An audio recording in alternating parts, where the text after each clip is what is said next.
السلام علیکم، میں ضمیر احمد انصاری اور آپ دیکھ رہے ہیں زیڈ نیوز فار یو۔ عرض یہ ہے کہ آپ نے اپنے YouTube channel Z news for you کو ابھی تک سبسکرائب نہیں کیا ہے تو ابھی کریں، اور ساتھ ہی دیے ہوئے بیل آئیکن کو بھی دبا دیں جس سے ہماری آنے والی سبھی ویڈیوز کے نوٹیفیکیشن آپ کو ملتے رہیں۔ شکریہ۔ السلام علیکم ورحمۃ اللہ وبرکاتہ۔ منہ ڈھک کر نماز پڑھنے کے تعلق سے پوچھا گیا ہے، جو آج عموماً ماسک لگا کر کے نماز پڑھ رہے ہیں لوگ، تو کیا یہ جائز ہے؟ دیکھیں، نماز پڑھتے وقت یہ ماسک ہٹا لینا چاہیے، کیونکہ اللہ کے رسول صلی اللہ علیہ وسلم نے منہ ڈھک کر کے نماز پڑھنے سے منع فرمایا ہے۔ اس کے تعلق سے کئی روایات ملتی ہیں کتب حدیث میں۔ ابو داؤد کے اندر آپ دیکھیں 643 نمبر حدیث، 643 نمبر حدیث میں واضح اللہ کے رسول صلی اللہ علیہ وسلم کا فرمان موجود ہے۔ حضرت ابو ہریرہ رضی اللہ تعالیٰ عنہ کی روایت سے کہتے ہیں ان رسول اللہ صلی اللہ علیہ وسلم نہا عن الصدر فی الصلاۃ وان یغطی الرجل فاہ، کہ اللہ کے رسول صلی اللہ علیہ وسلم نماز میں صدر سے منع کیا، یعنی کپڑوں کو لٹکانے سے منع کیا ہے، یا کپڑے صدر اصل میں اس کے معنوں میں جو ہے اختلاف ہے، کئی لوگوں نے جو الگ الگ معنی بیان کیے ہیں۔ کسی نے کہا ہے کہ اپنے سر یا کندھوں پر اس طرح کپڑے ڈال لیں کہ دائیں بائیں طرف لٹکے رہے، اور صاحب نہایا کہتے ہیں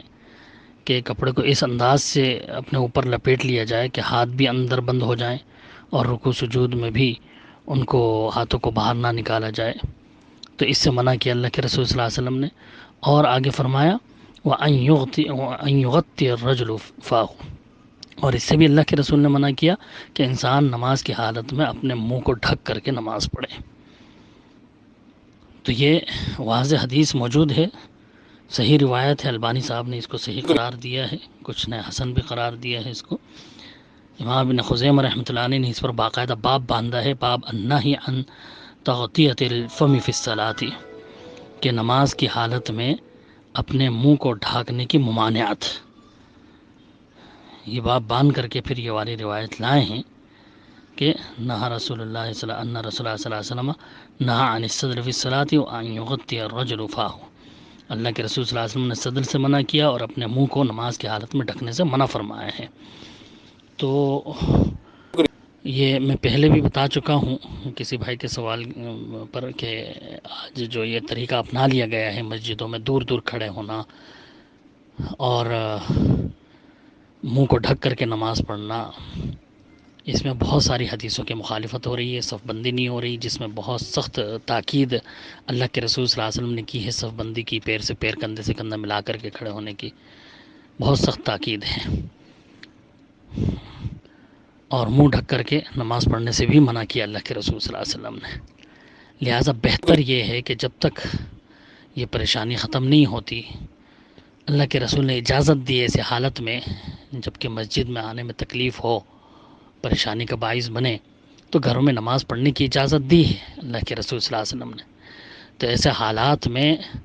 اگر مسجد میں پڑھیں تو یا باقاعدہ صف بندی کر کے منہ کھول کر کے نماز پڑھیں، یا پھر گھروں میں ہی آپ باجماعت جس طرح پڑھتے رہیں الحمدللہ، گھر والوں کو ملا کر کے باجماعت نماز پڑھیں، مل مل کر کے اس طرح صف بندی کر کے نماز پڑھیں کہ نماز صحیح ہو جائے۔ ایسے تو نماز درست ہوتی ہی نہیں ہے، نماز مکمل ہوتی ہی نہیں ہے جس طرح سے یہ پڑھی جا رہی ہیں دور دور کھڑے ہو کر کے نماز۔ بھئی یہ ایسی مجبوری نہیں ہے کہ جس کی وجہ سے جو ہے کوئی اور چارہ نہیں یا کوئی اور راستہ ہے ہی نہیں، ایسی مجبوری آ گئی کہ بھئی اسی طرح پڑھنی پڑے گی اب تو نماز، ایسا مسئلہ تو نہیں ہے۔ تو کیوں نہ جو ہے اور کچھ دن رک کر کے ہم گھروں میں ہی جس طرح اب تک پڑھتے رہے اسی طرح پڑھتے رہیں گھر کے اندر، اور جو ہے سنت کی خلاف ورزی سے اپنا آپ کو باز رکھیں۔ اس طرح سے مسجدوں میں آ کر کے باجماعت نماز پڑھنا، کہ اتنے دور دور کھڑے ہونا، 2-3 فٹ کا فاصلہ چھوڑ کر کے اور منہ ڈھک کر کے نماز پڑھنا، اس میں تو بہت ساری حدیثوں کی کھلی خلاف ورزی ہو رہی ہے، آپ کے رسول اللہ صلی اللہ علیہ وسلم کے فرامین کی کھلی خلاف ورزی ہو رہی ہے، اس طرح نماز نہیں ہوتی صحیح۔ لہٰذا بہتر طریقہ یہی ہے کہ ہم گھروں میں ہی نماز پڑھ لیں، اس کی اجازت ہے، چھوٹ ہے ہمیں گھر میں نماز پڑھنے کی، تو سنت کے مطابق ہم گھر میں نماز پڑھیں، اللہ تعالیٰ جو ہے انشاءاللہ ہماری نیتوں کے مطابق باجماعت مسجد میں پڑھنے کا ہی انشاءاللہ ثواب دے گا۔ لہٰذا منہ ڈھک کر کے نماز نہ پڑھیں، اس سے اللہ کے رسول صلی اللہ علیہ وسلم منع کیا ہے۔ محدثین نے اس پر باقاعدہ باب باندھ کر سمجھایا ہے کہ منہ ڈھک کر نماز نہیں پڑھنا چاہیے۔ نماز کے وقت منہ کو کھول لینا چاہیے، ماسک وغیرہ ہٹا دینے چاہیے، اور مل کر کے کھڑے ہو کر نماز پڑھی جائے۔ اللہ